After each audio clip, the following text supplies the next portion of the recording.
At 2 years of age, this legendary child was already surpassing his elders on the greens. Eventually known as Tiger Woods, child prodigies like him are rare. It's even more rare when a child is successful and is able to keep it up into their professional adulthood. To be on the field amongst adults is difficult, though there are athletes who have done it. For example, Michael Phelps qualified for the Olympics at age 15, and David Beckham signed to Manchester United at 14. But one sport where it seems like every 15-year-old is better than you at the gym is climbing.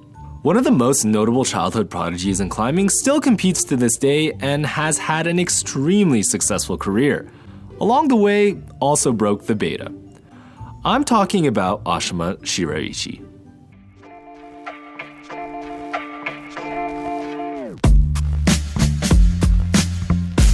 But before we get into today's beta breaks, let's first talk a little bit about Ashima's background. Having started at age 6, she was able to climb V10 only 2 short years later.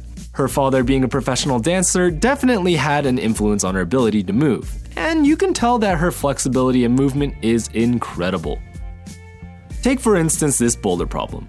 How do you think it should be done? I myself thought that you have to grab the top of the first sloping dome with 2 hands. Ashima instead found an alternate beta using an inverted foot jam to get her through the problem.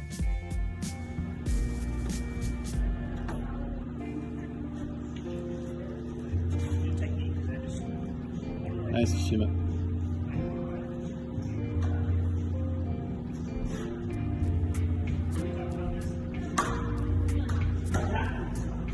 Nice. Come on.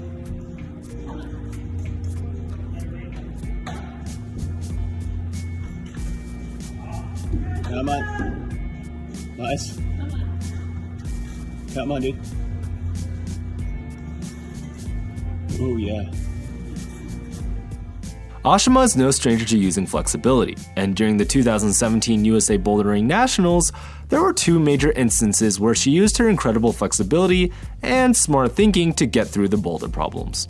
On women's number 2, the move to the left slopers was done by all the athletes dynamically. It involved jumping up and leftwards, catching the sloper with 2 hands, then stabbing your left foot out to the other foothold to stop your momentum.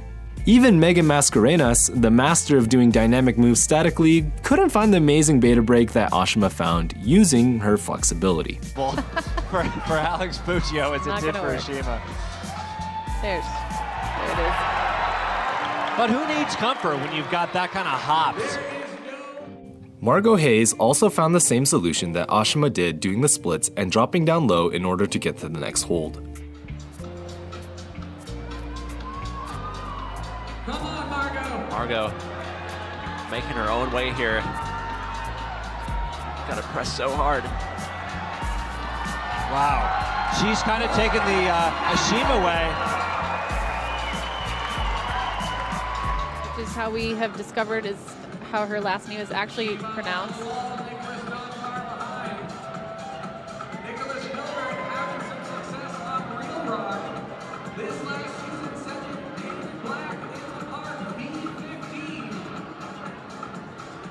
Always interesting to see how Ashima decides to attempt these, especially on her first go. Yeah. She often throws a foot above her head. She often does the absolute splits. You never know what you're going to expect, and it's almost always something different than other competitors. She just made that look so easy. Literally, the splits. Nobody's done that, even close to it.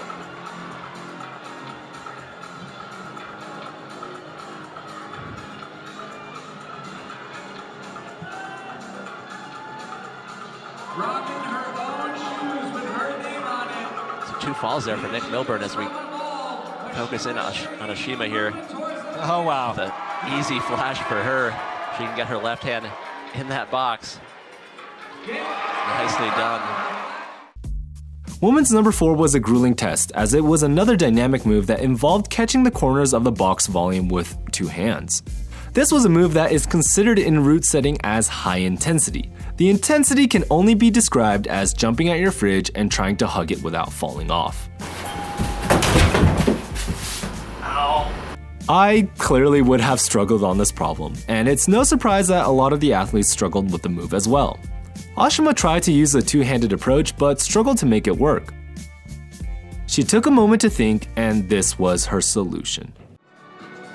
Looks like it's a problem made for the Puccio, that is, and Ashima showing that this is puzzling for her.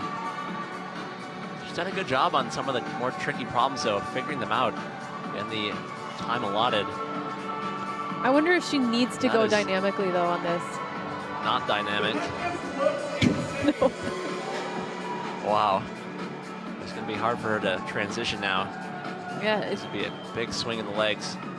she needs the momentum. Such an oppositional move that she's transitioning into. Hope she's done her military press, because that's exactly what she's had to do, is just try to separate these blocks from each other, and it's working. Incredible work from Ashima here. Amazing.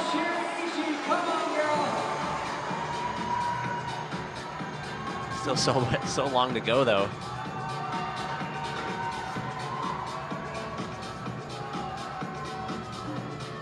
Yeah, she spent a long time down there just pressing that thing out. But she too has power endurance to spare.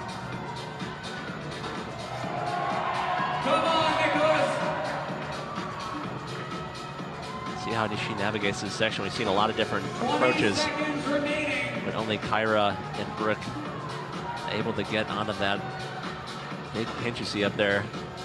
And with only about 15 seconds remaining, I do not think Ashima will have a chance to fall off and get back on. This is it.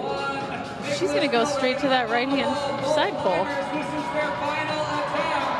And Ashima finding her own method as usual. She can get a top here, put her in the driver's seat for the championship. Putting all the pressure on Alex Puccio if she can do these last two moves. Shaking out where others flailed. Amazing. Oh, wow. Ashima, just a delight to watch. Come on, Nicholas, everything you got, man, right here, right now. Such a big move here. And no. What a bummer. Ashima was able to use her splits to take weight off her hands and turn around, then break up the jump into two parts. No athletes were able to get the top of this boulder, but Ashima did go on to get silver at this competition. Ashima showed us that by using flexibility to break the beta, it's possible to find solutions that no other climbers can find. Ashima is still climbing strong to this day. She's proven that she's not just a childhood prodigy one-hit wonder, but has been keeping up her skill and talent as she enters adulthood. I think one of the coolest accomplishments she has done is her recent collaboration with her sponsor Evolve and We Are Brain Dead to create her newest shoe. This video is in no way sponsored, but I wanted to highlight the initiative, which is really awesome, as they are donating proceeds to grassroots organizations that provide marginalized communities access to climbing. Thanks so much, Ashima, and keep crushing it.